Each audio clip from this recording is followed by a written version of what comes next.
Good afternoon, everyone. Thank you for coming today. I apologize for the delay. I was once again with the president. He and I were both reviewing the newly released surveillance footage from FBI in the Savannah Guthrie case on just this heartbreaking situation with respect to her mother. The president encourages any American across the country with any knowledge of this suspect to please call the FBI, who continue to assist state and local authorities who are leading this investigation on the ground. And once again, I will reiterate that the prayers of this entire White House are with Savannah and her family at this time, and we hope this person is found soon and that her mother is brought home safely. President Trump has a very busy week ahead, so I will begin with some scheduling announcements today. Tomorrow here at the White House, the president will host Israeli Prime Minister Benjamin Netanyahu for a bilateral meeting. The remainder of the week will be focused on energy and deregulation. Tomorrow afternoon, the president will hold an event in the East Room to tout clean, beautiful coal as America's most reliable and affordable energy source, especially during periods of peak demand, just as we saw during this most recent winter storm, which impacted hundreds of millions of Americans. The president will discuss how clean, beautiful coal is not only keeping the lights on in our country, but also driving down the cost of electricity across the country as well.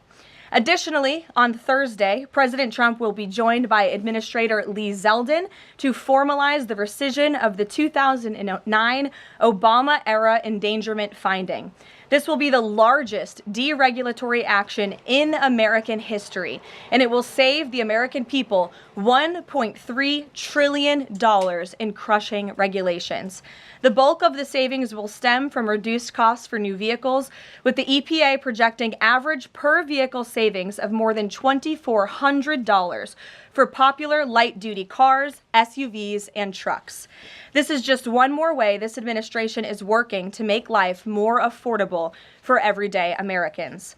Overall, these groundbreaking actions from President Trump will drive larger economic growth, create thousands of good-paying jobs, expand manufacturing, increase consumer choice, and improve affordability for millions of families and businesses. Finally, on Friday, President Trump and First Lady Melania Trump will travel to Fort Bragg in the great state of North Carolina to meet with military families and the heroic members of our special forces who carried out the successful Operation Absolute Resolve in Venezuela and helped bring narco-terrorist Nicolas Maduro to justice. I know the President and First Lady are both greatly looking forward to this visit. Also, the First Lady will celebrate Valentine's Day at the Children's Inn at the National Institute of Health tomorrow, with children, families, and NIH staff involved in clinical trials. In other news this week, thanks to President Trump signing the largest middle-class tax cut in history, this is shaping up to be the biggest tax refund season ever, and we are in it now. President Trump and Republicans fundamentally believe that Americans deserve to keep more of their hard-earned money, not less, which is why he fought so hard to deliver this long overdue relief. From no tax on tips, overtime, or Social Security, to auto loan interest deductions on new American-made vehicles, plus increases to the standard deduction and child tax credit, more money is flowing back into the pockets of hardworking Americans. We're already hearing from everyday Americans across the country who are reporting substantial tax savings thanks to the Working Families Tax Cut, which every single Democrat in Congress voted against. AMAC, which represents millions of Americans, has heard directly from more than their 1,000 members already about how the Trump tax cuts are easing cost of living concerns. I wanted to share a few of those powerful responses with you today. This one comes from Dean and Wendy in Wisconsin, who said, quote, "Instead of paying out $3,700 last year, we got back $2,500 in refunds this year. This is huge for our family." Steve from California said, quote, "The new senior citizen deduction is a tremendous relief and has given us peace of mind and the freedom to truly enjoy the retirement years we worked so hard for." Eric from Nevada said, "As a senior, no tax on Social Security helps me tremendously. The no tax on tips helps my daughter-in-law as a waitress. The no tax on overtime helps my son, who works constantly. Our family savings from the One Big Beautiful Bill could total even more than $5,000. We love the Trump tax cuts." These are just a few positive examples of the everyday Americans that President Trump's tax cuts are uplifting. We'd love to hear more from the American people across the country who are benefiting from the working families' tax cuts. The White House is also pleased to share that parents across the country can now officially apply to open a Trump account for their child. In order to apply, parents can visit trumpaccounts.gov and fill out the IRS form 4547. These Trump accounts are special investment accounts aimed at providing American children with a jump start on building wealth for life.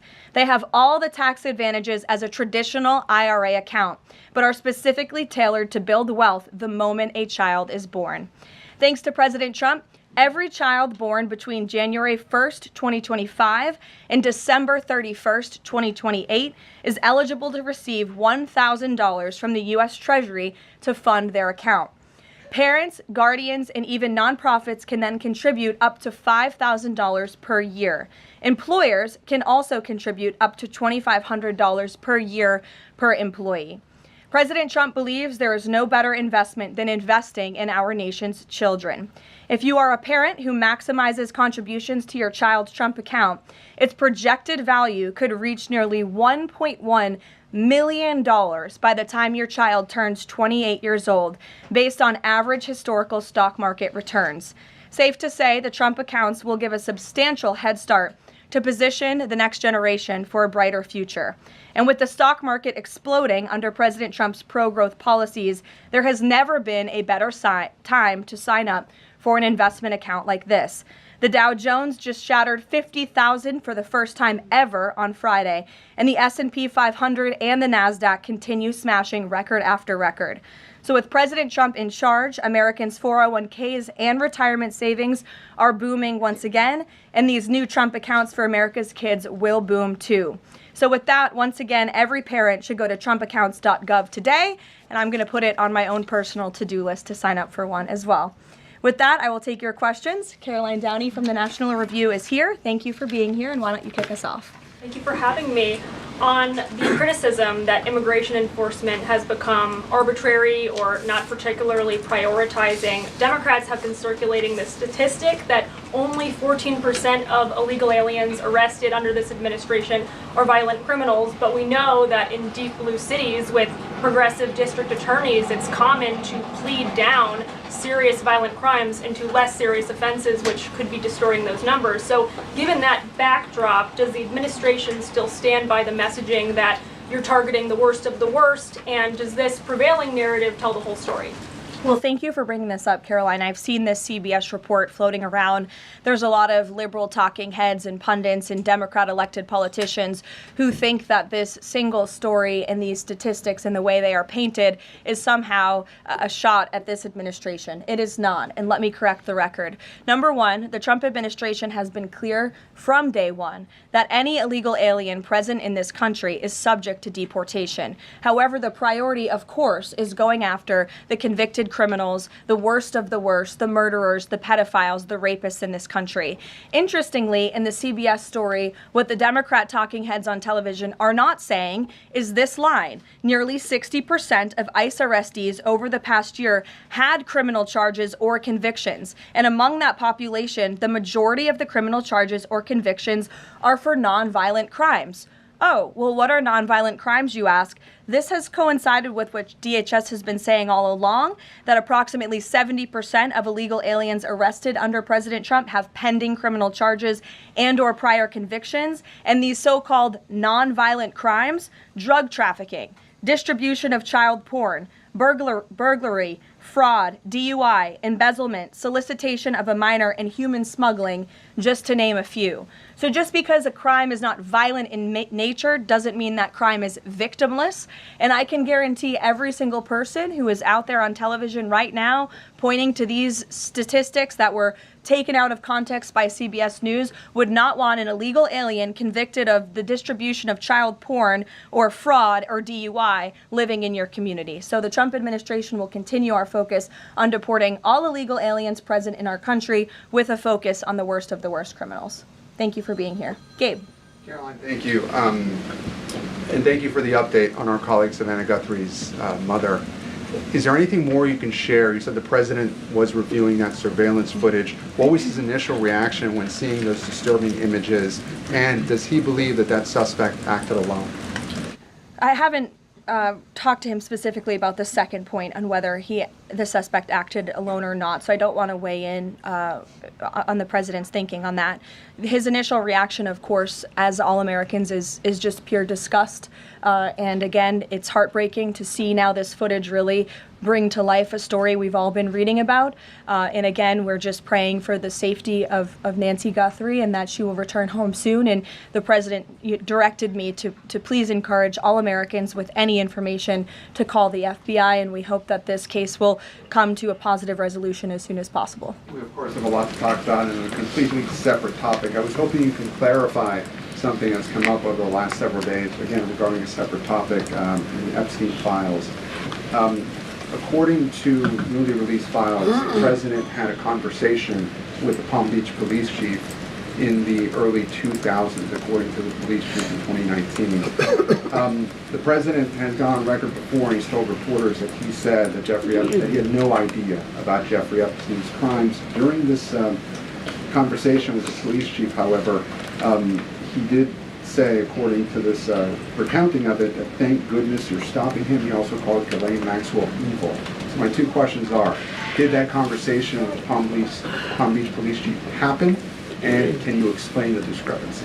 What I will say is that the president has always remained consistent and that he kicked Jeffrey Epstein out of his club at Mar-a-Lago because, frankly, Jeffrey Epstein was a creep. And unlike many other people who are named in these files, President Trump cut off his relationship with Jeffrey Epstein and was honest and transparent about that for years and years. And so I think what the president has said all along has always remained true. And the release of more than 3 million documents related to Jeffrey Epstein and his heinous, disgusting crimes just shows the level of transparency that this president and administration has committed to in bringing these files to light. But did he call the chief in 2006? Caroline, did he call the chief? Look, it was a phone call that may or may not have happened in 2006. I don't know the answer to that question. What I'm telling you is that what President Trump has always said is that he kicked Jeffrey Epstein out of his Mar-a-Lago club because Jeffrey Epstein was a creep, and that remains true. And this call, if it did happen, corroborates exactly what President Trump has said from the beginning. And I'm sure many of you, when you read that alleged FBI report, probably thought to yourself, wow, this really cracks our narrative that we've been trying to push about this president for many years. So we're moving on from that. Reagan. Thanks, Caroline. I want to ask you about the SAVE Act. NBC reported that there's some hesitation among House Republicans on adding absentee ballot restrictions into the SAVE Act. Can you explain what the hesitation is among House Republicans and also just provide a status of negotiations with Congress on the legislation? Sure. I can't speak for House Republicans, Reagan. I can obviously speak for the president, who is quite possibly the strongest supporter of the Save America Act, which, as you know, would require proof of citizenship to register to vote. It would require proof of identification, a photo identification before casting a ballot. And it would also ensure that there are exceptions made. I think that's what you're alluding to with these conversations with House Republicans for reasonable requests, of course, for our military, for individuals who are disabled and cannot make it to the polls. Those are reasonable, common sense things that I believe House Republicans are discussing amongst themselves. But as for the president, he's been very clear. He wants House Republicans and Democrats, too, if they were politically wise, to pass this legislation, for the Senate to pass it, to send it to the president's desk so it can be signed into law. Follow-up. I'm wondering when the last time the president spoke to Leader Thune was, and if he discussed using the standing filibuster to pass legislation. The president has given his position on the standing filibuster. As for his most recent conversation with Leader Thune, frankly, I'm not sure. I do know they speak very frequently. The president's in constant communication with both Leader Thune and the House Speaker, Mike Johnson. Stephen, I see we switched up our seating chart. Your direct line of sight now. Congratulations. Thank you to the Correspondents Association for recognizing the New York Post's reach. I've got two questions for you, one about the Guthrie case and then another about infrastructure. On the Guthrie case, does President Trump have a warning to the culprits here about what would happen to them, what federal consequences they would face if they do not release Nancy Guthrie unharmed? I think anyone who was involved in this depraved crime, this abduction, of course, we want to be seen held to the fullest extent of the law possible. And on infrastructure, can you explain why President Trump asked Chuck Schumer to help him rename Penn Station and Dulles Airport after himself? Why is he interested in having his name on those two buildings? And why are the Gateway Tunnel funds the proper point of pressure to get that to happen? To your first question about the renaming, why not? It was something the president floated in his conversation with Chuck Schumer. As for the funding, the president has addressed that separately himself. Danny. Thanks. Today, the vice president's account posted and then deleted a tweet about the Armenian genocide. And then last week, President Trump's Truth Social account posted and then deleted a racist video about the Obamas. And the White House again blamed that on a staffer. I wanted to ask you, does the White House have a social media problem at the moment? Do you have an auto-posting problem that's leading to these mistakes? No. As for the Armenian tweet that you're referring to, I would just refer you back to the White House's message that was issued on Armenian Remembrance Day, and there's been no change of policy at this time. Mary? Thanks, Caroline. When the president goes to Beijing in the spring, does he have plans to try and advocate on behalf of Jimmy Lai, who was just sentenced to 20 years yesterday? This is something I've heard the president advocate for, both publicly and privately. I had the honor of being in that meeting with President Trump and President Xi in South Korea that took place, and this was brought up by the president himself. It is important to him, and he looks forward to visiting China in April. Go ahead. Thanks, Caroline. So some Republican lawmakers from Nebraska have said they're worried that the Argentinian beef executive order will sideline some American ranchers. How will the Trump administration make sure prices go down for consumers without harming those ranchers? Of course. Well, both things can happen at the same time. That's the president's belief. He wants to see prices come down. In fact, I just overheard him on the phone with Secretary Rollins. They were talking about something different, but he's always saying we got to make sure that prices continue to come down. As you know, Secretary Rollins successfully did that with respect to egg prices. Beef prices are coming down slightly, and the president wants to see that continue. He believes that a minor import to the country with cattle might be a short-term solution with respect to bringing down prices, but of course protecting our American cattle and rancher industry is a priority for the president, and he's in touch with those stakeholders. We've had them here at the White House a few times in recent months to discuss this issue directly. John. Thanks a lot, Caroline. Yesterday, the president on social media threatened to block the new Gordie Howe Bridge, which would connect Detroit to Canada. This is a bridge that was fully paid for by Canada. It used American labor to construct it. It used American steel to construct that bridge. The president in 2017 was actually in favor of this bridge, part of a joint statement that he put out when he met with the Canadian Prime Minister. Why has the president changed his mind as it relates to this bridge? I think the president was very clear and direct in his truth, John, but just to reiterate, the fact that Canada will control what crosses the Gordie Howe Bridge and owns the land on both sides is unacceptable to the president. It's also unacceptable that more of this bridge isn't being built with more American-made materials, even more so than what President Barack Obama committed to with the Canadians at the time, at the start of the project. He also believes that the U.S. should own at least half of the bridge, have shared authority over what passes across it, and participate in the economic benefits generated by its use. This is just another example of President Trump putting America's interests first, and so he made that very clear in his call with Prime Minister Carney earlier today. Phil. Thank you, Caroline. Sure. DHS Secretary Kristi Noem just posted a photo of herself signing the last contract to build the border wall between Laredo, Del Rio, and Big Bend, Texas, among reports that construction had stalled. Is the president satisfied with the pace of construction? The president wants to make sure that the full border wall is built as quickly as possible, of course. I know this is a priority for him dating back to 2016, and so absolutely he wants to ensure that the border wall is built under budget and ahead of schedule is how President Trump likes to view building projects, and that includes the border wall. Satisfied with the pace of construction thus far? I think the president is never satisfied. He always wants to ensure that things are moving along as quickly as possible, but I know Secretary Noem is on it, and she's doing a great job. Thank you, Caroline. You're welcome. Sure, go ahead. Thank you. Charlie. On the Nancy Guthrie case, is the president satisfied with the federal and local investigation so far? And has there been any more contact from the White House or the president with the family? I don't think anybody will be satisfied until this case is brought to a close and until Nancy Guthrie is returned home safely with her loved ones. And about the White House contacts, has the president contacted the family since? Not since that initial phone call. Sure, Tamara. Thank you.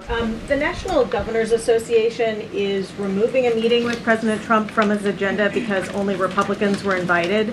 Is the White House reconsidering inviting Democrats, or do you think Republicans are still going to show up? Like, where does that stand now? No, look, I just spoke with the president about this. It is a dinner at the White House. It's the people's house. It's also the president's home, and so he can invite whomever he wants to dinners and events here at the White House. I believe Governor Moore was invited last year, and he did not show up to the dinner last year. Nobody reported on it. But again, the president has the discretion to invite whomever he wants to the White House, and he welcomes all those who received an invitation to come. And if they don't want to, that's their loss. And on Ghislaine Maxwell, is the president going to rule out a pardon for her? In her testimony, deposition yesterday, her legal team seemed to be making a case, again, for a pardon from the president. Again, this is not something I've discussed with the president recently because, frankly, it's not a priority. He's focused on many of the issues that the American people are dealing with and providing solutions to those issues. So I haven't spoken with him recently. Last time we did speak about it, he said it's not something he's considering or thinking about. Caroline. Go ahead, Bloomberg. Thanks, Caroline.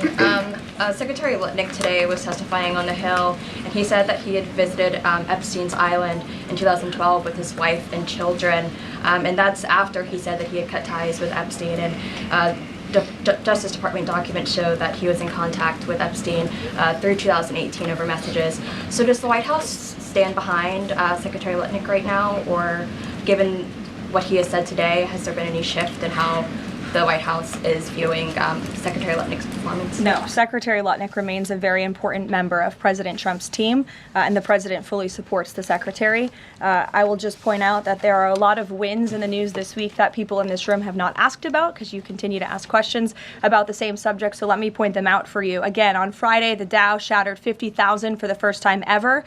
This week, the American Society of Plastic Surgeons came out in opposition to gender mutilation surgeries for children. They are the first major medical group to do so.